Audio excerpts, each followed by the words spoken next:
This is Classic FM. John Rutter, Catrin, Finch. John, Catrin, absolutely delightful to have you here. Thank you so much for coming in. I want to talk first of all, obviously, about your new release, just out, Blessing. And John, if I could ask you first, what was the inspiration behind this collaboration?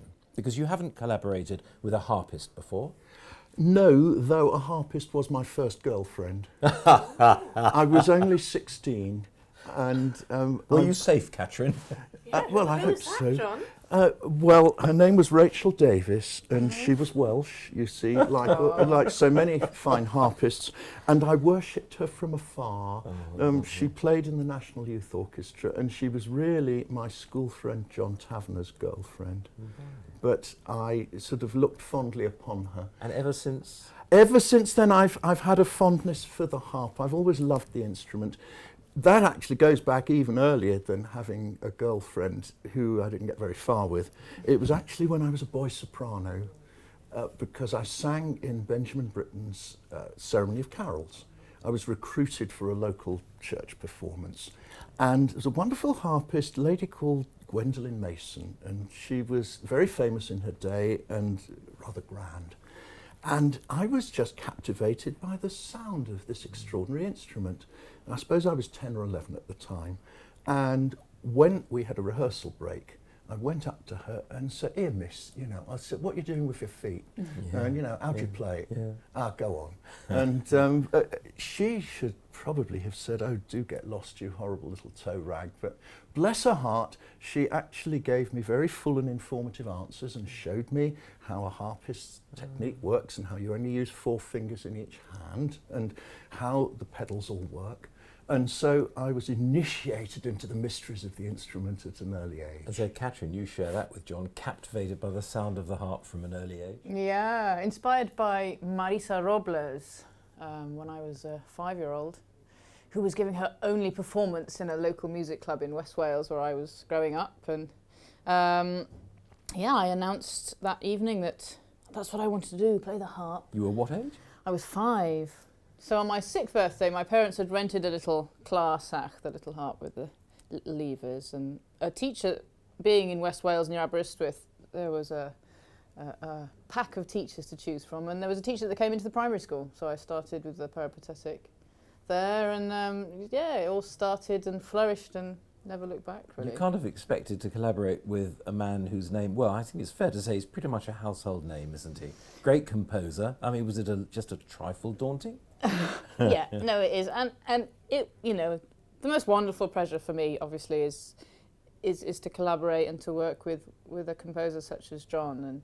And we met each other for the first time in a hotel lobby for a cup of tea when I was trying to persuade John to write a work for the harp and orchestra, and it ended up as being the Suite Lyrique. Yes. Which was an adaptation of something I'd written years before that I thought would work rather well for harp. But actually, do you know that wasn't our first meeting because you sang in your school choir? In Aberystwyth. In Aberystwyth, and I came to do a come and sing day, and your school choir all trooped in in their school uniforms. And there I was, and we did an afternoon singing, and little did I know that 16-year-old Catrin was there somewhere in the singing throng. Yeah. So how, given that you haven't composed directly for harp before, how did you come to select the pieces which you arranged for Catrin to play? Well, I have actually composed for harp. I've certainly included harp in quite a lot of the music that I've written over the years. But the chance to actually work on an album was something which I really rather jumped at because, as I said, I love the instrument. I've been a fan of Catrin's playing for quite some years. She made a really groundbreaking recording of Bach's Goldberg Variations for harp. And I have to tell you that playing the Goldberg Variations intended for harpsichord on the harp, which has only 7 strings to an octave, and you have to pedal like mad, was an incredible technical feat. And I thought, having heard her recording of it, and I thought this wonderful, I said, I bet she can't do it live. And so I went along to a concert where she played it from beginning to end, 60 minutes worth, right? Yeah. And it was fantastic. And so I thought, gosh, yes, this is something I would love to take further. And I chose the pieces really, some suggested by Catrin herself. She said, why not have one or two Welsh folk songs and see if you can give those a Rutter treatment.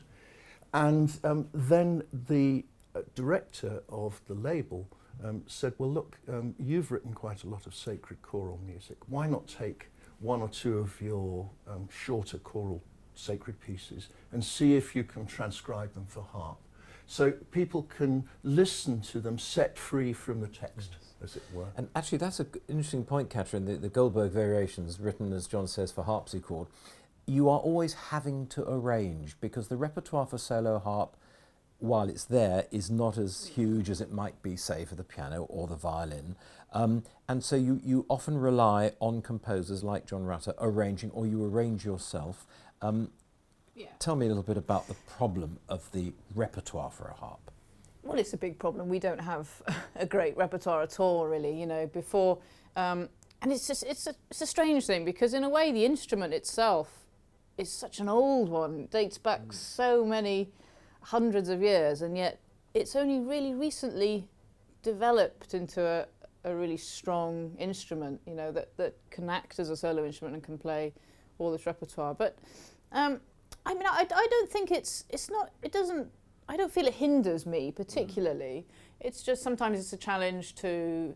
I like the challenge though, to find new works and to find something, you know, that's going to maybe raise a few eyebrows and people think, oh, can you do that on the harp? And it's like the Flight of the Bumblebee that you played at the concert I was at last week. Which well, is, it wasn't not quite the Flight the of the Bumblebee. I used that. It was, yeah. It was an annoying little mosquito. wasp. Was it? A It was a mosquito. That's mosquito. what it was. You were banging the harp. You Yeah. were slapping it. Not the sort of thing we expected to No. see, but it's brilliant. But that's what, you know, I think that's part of my job really as a harpist. It may be an instrument that isn't so well not regarded, but people don't know. It's a bit of a mystery, the harp, you see. And But you're also a composer. I mean, your compositions are on this disc, are they not? well, yeah, I wouldn't quite say yet that I've reached that that name, but I'm reaching out into that field a little bit. And we were actually a few minutes short for the album, and I sort of put my hand up and said, oh, I'm you know, experimenting a little bit,